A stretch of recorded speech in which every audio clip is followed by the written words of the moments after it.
எல்லாருக்கும் வணக்கம். பொதுவாக இந்த மாதிரி ரிவ்யூ ஷோக்கெல்லாம் நான் வர்றதில்லை.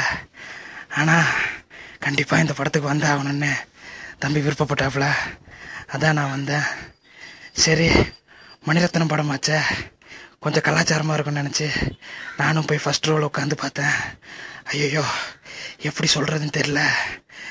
படம் கலாச்சாரமாக இல்லை, முருங்கா மாதிரி கொஞ்சம் சமாச்சாரமாக இருக்குது.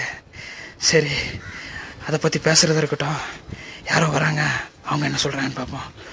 சார் வாங்க, நீங்கள் சொல்லுங்கள்.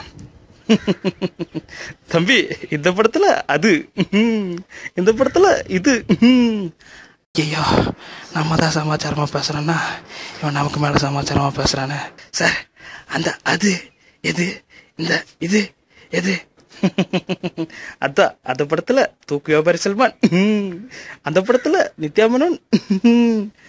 ஐயோ, தூக்கு வியாபாரியா? அவன் பேர் துல்கராச்சா?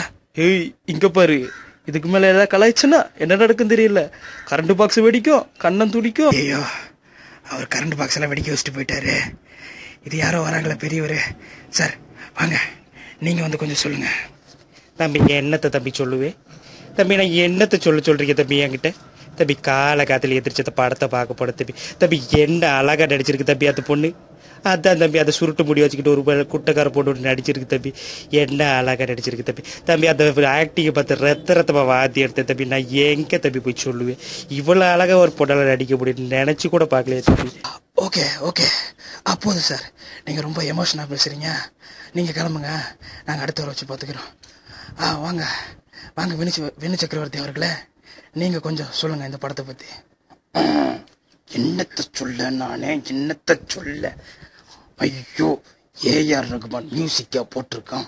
பாவி பையன், கொலை பண்றாயா, என்ன அருமையா போட்டிருக்கான். அந்த பழனிமலை முருகன் மேல சத்தியமா சொல்றேன், இந்த படம் சூப்பர் ஹிட்டு.